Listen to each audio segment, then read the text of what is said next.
सगळ्यांचं स्वागत आहे पद्मनी कोचिंग क्लासेस मध्ये आणि आज आपण शिकणार आहे ग्रामर, मराठी व्याकरण आणि पार्टचं नाव आहे पार्ट ऑफ स्पीच म्हणजे शब्दाच्या जाती। आपण पहिल्या व्हिडिओच्या पार्ट मध्ये नाम आणि नामाचे प्रकार हे शिकलेलो होतो आणि आज आपण शिकणार आहे त्याच्या पुढचं सर्वनाम आणि त्याच्या पुढच्या ज्या शब्दाच्या 8 जाती आहेत। कारण हा मराठी व्याकरणाचा गाभा आहे। सर्व विद्यार्थ्यांनी फळ्याकडे लक्ष द्यायचं आहे। तुम्हाला पूर्ण गॅरंटेड समजेल याची मी तुम्हाला खात्री देतो। सर्व मुलांनी फळ्याकडे बघा। सर्वात महत्त्वाचं की दुसरा प्रकार जो आहे तो आहे सर्वनाम। सर्वनाम म्हणजे नामाच्या ऐवजी जो शब्द वापरला जातो त्याला सर्वनाम म्हणतात। पहिला शब्द आहे मी। इथं मी तुम्हाला उदाहरण न देता मी तुम्हाला इंडिकेटर दिलेले आहे। पहिला शब्द आहे मी। मी राजू आहे। मग मला एक सांगा की मी हुशार आहे। मी म्हटलं, मी इथं कुणाचं नाव घेतलं नाही। तू नामाच्या ऐवजी शब्द वापरतात। तू, तुम्ही, आपण, लक्ष द्या सर्वांनी। आम्ही, मला, त्याच्यानंतर ती, तो, ते, हा, ही, हे, आमचा, आमची, आमचे। आमची कार आहे। मी कोणाचं नाव घेतलं नाही घेतलं। नामाच्या ऐवजी नामाला काढायचं तो शब्द वापरायचा। राजू हुशार आहे। आता मी राजूला काढणार, मी म्हणणार की तो हुशार आहे। मी राजूला इथं स्किप केलं आणि तो टाकलं। आता तो काय आहे तर तो हे सर्वनाम आहे। हे सर्वांनी लक्षात ठेवायचं आहे। ही सर्वनामची उदाहरण आहे। मी इथं इंडिकेटर दिलेले आहेत। घरी जाऊन तुम्हाला प्रत्येकाचे एक उदाहरण द्यायचं आहे। आपण अभ्यास करूया। आम्ही हुशार आहोत। मला शिक्षणाची गरज आहे। ती सुंदर आहे। तो माझा भाऊ आहे। ते चित्र आहे। हा पेन आहे। ही वही आहे आणि हे निसर्ग चित्र आहे। अशा पद्धतीचे तुम्ही उदाहरण बनवू शकता आणि याच्या खाली अंडरलाइन करू शकता। इथं कोणत्याही नामाचा बोध होत नाही। आपण नामाच्या ऐवजी शब्द वापरतो। सर्व मुलांनी मन लावून लक्ष द्यायचं आहे। बेटा पुढचं आहे क्रियापद। क्रियापद म्हणजे ज्या वेळेस आपण ऍक्शन करतो। काय करतोय? ऍक्शन करतोय। ऍक्शन, रडणे ऍक्शन आहे। लिहिणे ऍक्शन आहे। पळणे ऍक्शन आहे। बरोबर? ज्या ठिकाणी तुमची क्रियेचा बोध होतो, ऍक्शन होते, त्या ठिकाणी क्रियापद होतो। मला एक सांगा, खेळतो ऍक्शन आहे का नाही? क्रिया आहे। पळणे, जाणे, येणे, तो, वाचणे, लिहिणे, रडणे, पाठविणे, शिकविणे ऍक्शन आहे। खेळणे काय आहे? ऍक्शन आहे। ज्या ठिकाणी ऍक्शन होतो, खेळणे, लिहिणे, बोलणे, चालणे, येणे, जाणे, रडणे, पडणे, सायकल चालवणे, गाडी चालवणे, ही ऍक्शन आहे, कृती आहे। मग जिथं तुमची ऍक्शन होते, जिथं तुमची कृती होते त्याला काय म्हणतात? क्रियापद। पेपर मध्ये प्रश्न येतो, खालीलपैकी क्रियापद कोणते? तो शाळेत जातो। मग क्रियापद कोणता आहे? जातो। कारण मराठी वाक्यामध्ये क्रियापद हे शेवटी येतं। बरोबर आहे का नाही? आणि म्हणून ही जी ऍक्शन वाले शब्द असतात याला क्रियापद, त्याचं नावच आहे। क्रिया आणि पद हे असं पद की जे क्रिया दाखवतं। परत एकदा सांगतो, हे असं पद की जे क्रिया दाखवतं। उठणे, लिहिणे, बोलणे, चालणे हे काय आहे? ऍक्शन आहे। अशाचा जेव्हा बोध होतो तेव्हा त्याला क्रियापद म्हणतात। पक्क लक्षात ठेवायचं। याच्यापासून तुम्ही एक वाक्य बनवायचं आहे। एक चला पुढचं आहे विशेषण। 4 नंबर काय आहे? विशेषण। तुम्ही नामाला काहीतरी म्हणता। माझ्याकडे लक्ष द्या। तुम्ही नामाला काहीतरी म्हणता। मी म्हटलं की आता राम हुशार आहे। आता मी रामला काढलं। आता इथं म्हटलं की मी तो हुशार आहे। आता मी रामला पण हुशार म्हटलं, तोला पण हुशार म्हटलं। मग आता इथं मी नामाला काय म्हटलं तर हुशार म्हटलं। बरोबर आहे का नाही? जे नामाला आपण विशेषण देतो, मला एक सांगा, ती सुंदर आहे। मी तिला काय म्हटलं रे? सुंदर म्हटलं। लक्षात ठेव बेटा। प्रामाणिक, राम प्रामाणिक आहे। रामला काय म्हटलं? प्रामाणिक म्हटलं। पर्वत उंच आहे। पर्वताला काय म्हटलं? उंच म्हटलं। विशेषण लावलंय मी त्याला। मला एक सांगा की आंबा गोड आहे। आंबा कसा आहे? गोड आहे। आंबा नाम आहे। मी नामाला काय म्हटलं? परत एकदा सांगतो, नामाला काय म्हटलं त्याला म्हणतात विशेषण। गोड आहे, कडू आहे। बरोबर? हे फळ कडू आहे, त्या फळाला मला मी कडू म्हटलं. आता मी म्हटलं आंबट आहे, तुम्हाला सांगितलं. मी म्हटलं की तो हुशार आहे, मी तुम्हाला सांगितलं.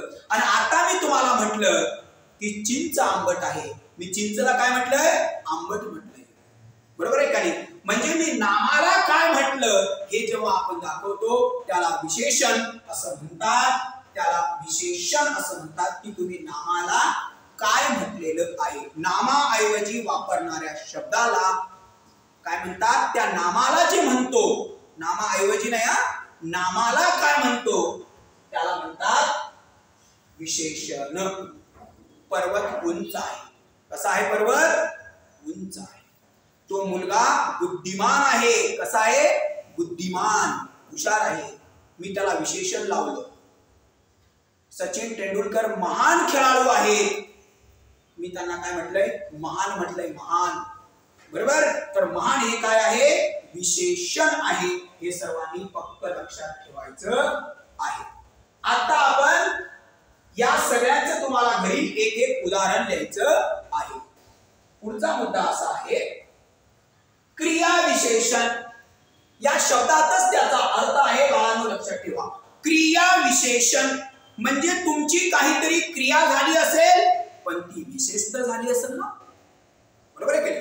क्रिया तुम्ही पण करता. मला एक सांगा, बाळ रडतं, कसं रडतं रे? जोरात. तुम्ही पडता पण कसं पडता? जोरात. हळूहळू, सावकाश पडता. तुमची क्रिया कशी झाली? आपण नेहमी बाळाला सांगतो की बाळा हळू जा बरं का, जोरात पडशील, धावू नको, सांगतो का नाही? त्याच पद्धतीनं तुमची क्रिया कशी झाली हा सांगणारा शब्द म्हणजे क्रिया विशेषण. सावकाश. बरोबर? इथं काय म्हटलेलं आहे तुम्हाला? सावकाश म्हटलेलं आहे. काय म्हटलेलं आहे? सावकाश. काय म्हटलेलं आहे? सावकाश. बाळा तू सावकाश जा, तू जोरात पडू नको. जोरात. ऍक्शन कशी झाली? जोरात. त्यानंतर आहे हळूहळू. कशी ऍक्शन आहे तुमची? हळूहळू. ऍक्शन कशी आहे? हळूहळू. बरोबर? इथं मी शब्द लिहितो हळूहळू. हळूहळू. हळूहळू जा. अचानक, आज, काल, तेथे, फार, जास्त आणि सर्व. ह्या गोष्टी आपल्याला काय दाखवतात? काय दाखवतात? क्रिया कशी झाली हे दाखवतात. मी तुम्हाला आणखी खूप डिटेल मध्ये सांगतो. पाऊस धो धो पडतो. कसा पडतो? धो धो. झाडाची जी पानं आहेत ना ती सरसर सरसर पडतात. कशी पडतात सांगा? ऍक्शन कशी आहे? सरसर सरसर सरसर. मला एक सांगा, जे पाणी आहे ते कसं वाहतं? खळखळ खळखळ खळखळ खळखळ वाहतं. पाणी कसं वाहतं बघा? खळखळ खळखळ खळखळ. विशेषण क्रिया कशी झाली? खळखळ खळखळ खळखळ. सप सप सप सप सप सप. धर धर धर धर धर धर. पळ पळ पळ पळ पळ पळ. जी ऍक्शन तुमची झालेली आहे ती ऍक्शन कशी झाली त्याला म्हणतात क्रिया विशेषण. तो शब्द त्या क्रियेच्या विशेषणाबद्दल माहिती सांगत असतो. बाळा तुझी क्रिया तर झाली पण ती कशी झाली हा सांगणारा शब्द त्याला म्हणतात क्रिया विशेषण. आणि आता पुढचा आहे शब्दयोगी अव्यय. बाळा शब्दातच उत्तर आहे. शब्दयोगी. शब्दाला योग येणार पण शब्द लावल्यामुळेच येणार ना. काय बोलतो मी? शब्दाला योग येणार पण शब्द लावल्यानंतरच येणार ना. तसा थोडी येणार. बरोबर आहे का नाही? मग आता मला सांगा, झाडावर पक्षी आहे. झाडावर, झाडाखाली, झाडासमोर, झाडामागे. बरोबर आहे ना? झाडापुढे, झाडाच्या बाजूला, झाडाच्या कडेला, माणसासाठी, घराच्या जवळ. लक्ष दे बाळा. घराच्या आत, घराच्या पासून, घराच्या मधून किंवा दोन रस्त्याच्या मधून, रस्त्याच्या पलीकडे आणि त्यानंतर पर्यंत, 2 वाजेपर्यंत. मला एक सांगा तुम्ही की मी इथं म्हटलं की झाडावर पक्षी आहे तर माझं झाडावर हे काय आहे? तर हे माझं शब्दयोगी अवयव आहे. झाडावर योग आलाय. बरोबर? झाडाखाली काय आलाय? त्या झाडा आणि खाली, त्या खाली शब्दाला त्या झाडामुळे योग आलाय. झाडाला खाली शब्दामध्ये योग आलाय आणि म्हणून अशा या सर्व शब्दांना काय म्हणतात? शब्दयोगी अव्यय म्हणतात. काय म्हणतात? शब्दयोगी अव्यय. तुम्हाला एक एक उदाहरण द्यायचं आहे. झाडावर पक्षी बसलेला आहे, झाडाच्या खाली माणसे मुले खेळत आहेत, घराच्या समोर बाग आहे, माझ्या घराच्या समोर बाग आहे. मी इथं तुम्हाला इंडिकेटर दिलेले आहेत. तुम्हाला याच्यापासून काय बनवायचे आहे? वाक्य बनवायचे आहे. मी इथं वाक्य पण लिहू शकलो असतो, पण 1 अन 2 अन 5 वाक्य लिहून तुमची क्लिअर संकल्पना क्लिअर झाली नसती. म्हणून मी तुम्हाला पूर्ण इंडिकेटर दिलेले आहेत. याच्यापासून तुम्ही एक एक वाक्य बनवायचं आहे. घरापासून घराला योग आलाय, शब्द योगी त्याचं नावच आहे. योगी म्हणजे त्याचा योग आला पाहिजे शब्दाला, म्हणून त्याला शब्द योगी अव्यय असं म्हणतात. हे इंडिकेटर आहेत, सर्वांनी नोट करून घ्यायचे आहेत आणि याच्यापासून एक एक वाक्य बनवायचं आहे. पेपर मध्ये येतो शब्दाला शब्दयोगी अव्ययाला काय करा? अंडरलाईन करा, अधोरेखित करा. तर हे असं करायचं. कळलं सगळ्यांना? हे शब्द तुम्ही लक्षात घ्या. याच्यापासून एक वाक्य बनवा, तुमचं कधीही चुकणार नाही, गॅरंटी देऊन सांगतो. चला आता आपण पुढचं आहे. पुढचं आहे 8 नंबर. 7 नंबर आहे उभयान्वयी अव्यय. उभय म्हणजे जोडा. कुणाला जोडा? तर वाक्यांना जोडा. उभय म्हणजे जोडा, कुणाला जोडा? तर वाक्यांना जोडा. मग मला एक सांगा, आता कुणाला जोडणार? वाक्यांना जोडणार. कोणी जोडणार? तर शब्दांनी जोडणार ना, बरोबर का? मग आता मला सांगा, आणि राम आणि श्याम, रामला आणि श्यामला मी कोणी जोडलं? आणीनं जोडलं.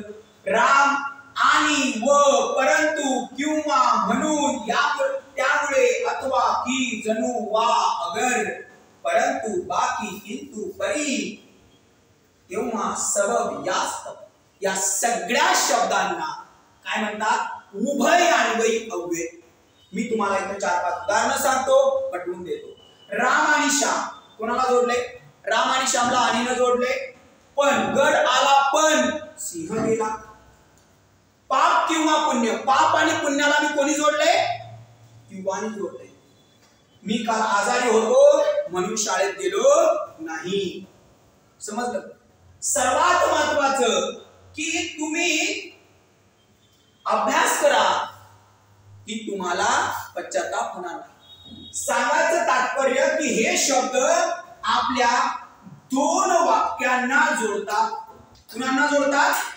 2 वाक्यांना. जे शब्द 2 वाक्यांना जोडतात त्याला उभयान्वयी अव्यय असं म्हणतात. हे सगळे शब्द त्याचं नावच आहे. उभय म्हणजे जोडा. शब्दाला वाक्याला जर का तुम्ही जॉईन केलं तर तिथं उभयान्वयी अव्यय असं होतं. हे सगळे तुमच्या मराठीच्या पुस्तकामध्ये शब्द आहेत. याच्यापासून तुम्हाला एक एक वाक्य बनवायचं आहे. मी तुम्हाला 2-3 वाक्य बनवून दाखवले. एवढं काही कठीण नाही आहे, साधं आणि सिंपल आहे. पण मुलांनो हे इंडिकेटर लक्षात ठेवा, नाही तर तुम्हाला त्याचा काही फायदा होणार नाही. हे जोडते, बरोबर? कुणाला? वाक्यांना हे शब्द जोडतात, बरोबर? क्लिअर? हे तुमच्या समोर आहे, खूप सोपं आहे. यानंतर सर्वात महत्वाचं आहे केवल प्रयोगी अव्यय. केवल प्रयोगी अव्यय. तुमच्या मनामध्ये बघा अचानक भाव निघतात. कसे निघतात? वाह, तू तर कमालच केली. अरे रे, केवढे मोठे दुःख, असं म्हणता का नाही तुम्ही? असं कधीतरी असं पण म्हणता, बाप रे, केवढा मोठा साप. जेव्हा मुले क्रिकेटचा सामना जिंकतात आणि असं म्हणतात बघा, जिंकलो, त्यांचा असा आवाज असतो बघा, तिकीट त्यांना आनंद असतो, बरोबर आहे का नाही? ह्या भावनात्मक दर्शक शब्दाला आपण काय म्हणतो? केवल प्रयोगी अव्यय असं म्हणतो. काही मी मराठी शब्द इंडिकेटर दिले इथं. अरे रे, केवढे मोठे दुःख, शाबास, तू तर कमालच केलीस. हे मी जे बोलतो हे वाक्य लिहा रे. वा पठ्या, काय कमाल करून दाखवलीस. हा हा हा. छे, काय करतोस, बरोबर? हो, काय राव, लय भारी काम करता येईल तुम्ही. बाप रे, केवढा मोठा साप. छी, असं काय बोलतोस. जिंकलं, बरोबर? अहो, हा वाक्य तुम्ही कंप्लीट करा, बरोबर आहे? हे सगळे शब्द आपल्याला काय दाखवतात? आपल्या आपल्या भावना दर्शक दाखवतात आणि त्या शब्दाला काय म्हणतात, केवल प्रयोगी अव्यय. अशा ह्या आपल्या शब्दाच्या एकापासून एक एक वाक्य बनवायचं बरं का, लक्षात ठेवा.